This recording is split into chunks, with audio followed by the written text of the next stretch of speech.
So, Shabbat. Shabbat was good. One of my friends from the conference, who I haven't asked permission to name in this blog yet, so will remain unnamed. I'm sorry, it's going to be another one of those. There's some people whose contact information I still need to get straightened out. Anyhow, a friend gave me a place to crash in Jerusalem on Mount Scopus, dorms for Hebrew University. The lodgings left a little bit to be desired. The couch was too short for me, so I had to remove the end cushions and stick my feet out, and I made it work. My pillow was 3 bundled hoodies, and my blanket was 2 bath towels.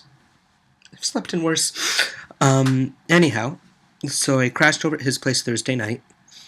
Friday was really nice. We went into Jerusalem, and we woke up really late Friday. We'd been waking up early for the conference every day. We took a moment to sleep in.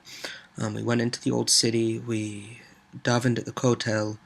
I went on to a rabbi's house for a family family Shabbat dinner. Sorry, I'm still recovering from being sick and can't think straight. This is terrible. So went in for a family Shabbat dinner. It was lovely. I had gefilte fish served in a way I've never seen gefilte fish served before. It was thinly sliced with some boiled salmon on top, and delicately spiced. And there was, of course, red horseradish served with it. Good chay. Torahs.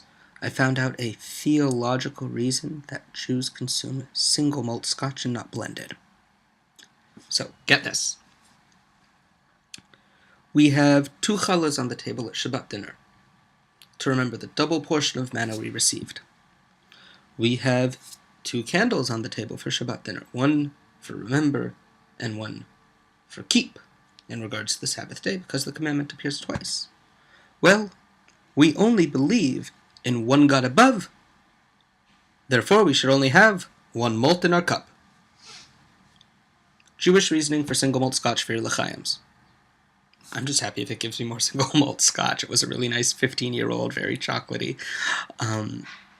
Dinner was rice prepared with some raisins in it and some chicken with gravy. Met new people. It was absolutely delightful. And everybody there was either olim chadashim or students. The whole dinner was in English, except the benching, which was in Hebrew. It was nice to do a good rowdy shalom aleichem again. Then I walked all the way back to Mount Scopus, crashed out, woke up early, headed back from Mount Scopus to the old city, to Hebrew Union College, where I davened the morning service with students from Reconstructionist Rabbinical College and some people from Pardes.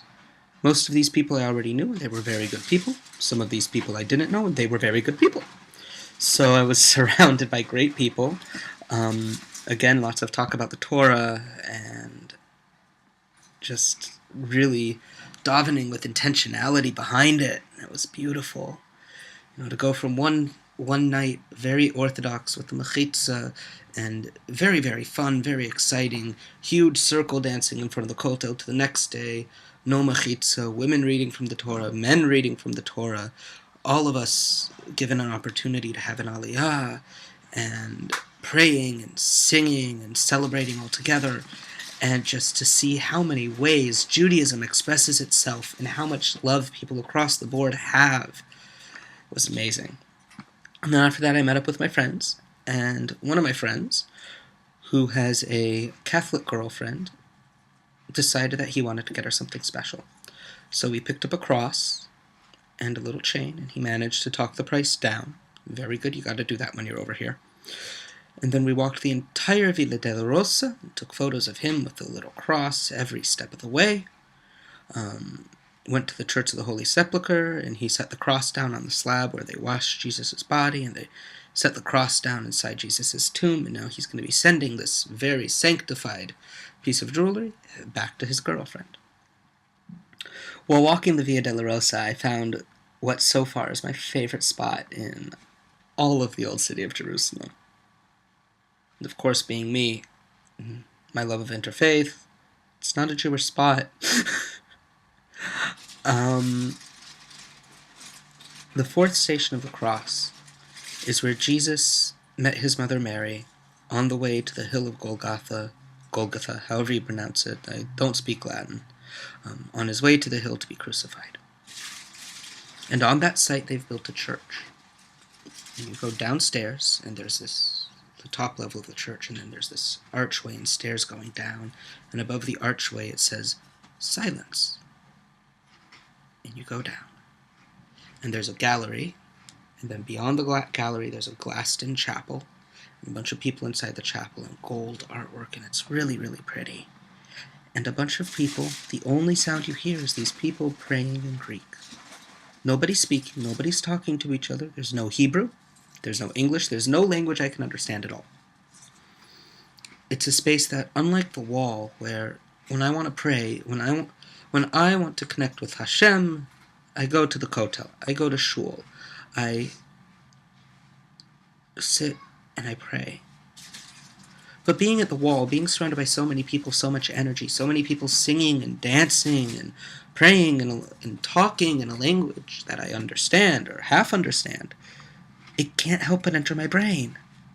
I'm not alone with my thoughts, I'm surrounded by the thoughts of millions. And when you're seeking community, that's wonderful. But when I want an opportunity to meditate, an opportunity to be alone with myself, that space, that church where I can't understand a word, where it's not for me a space for prayer, because I wouldn't go there to pray, but where it's an opportunity to take stock of myself and not have anyone else's words or thoughts enter into my consciousness.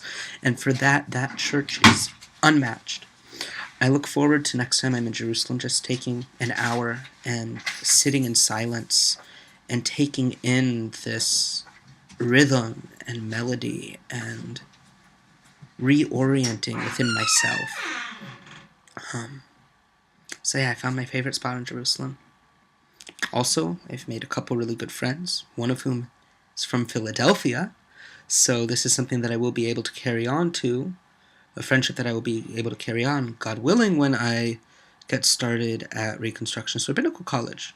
He's also going to teach me trumpet. I'm going to teach him photography. Every week we're going to read the Parsha together. It's good stuff. Anyhow, that was my Shabbat. Lihitraot, and I'll talk to you again soon.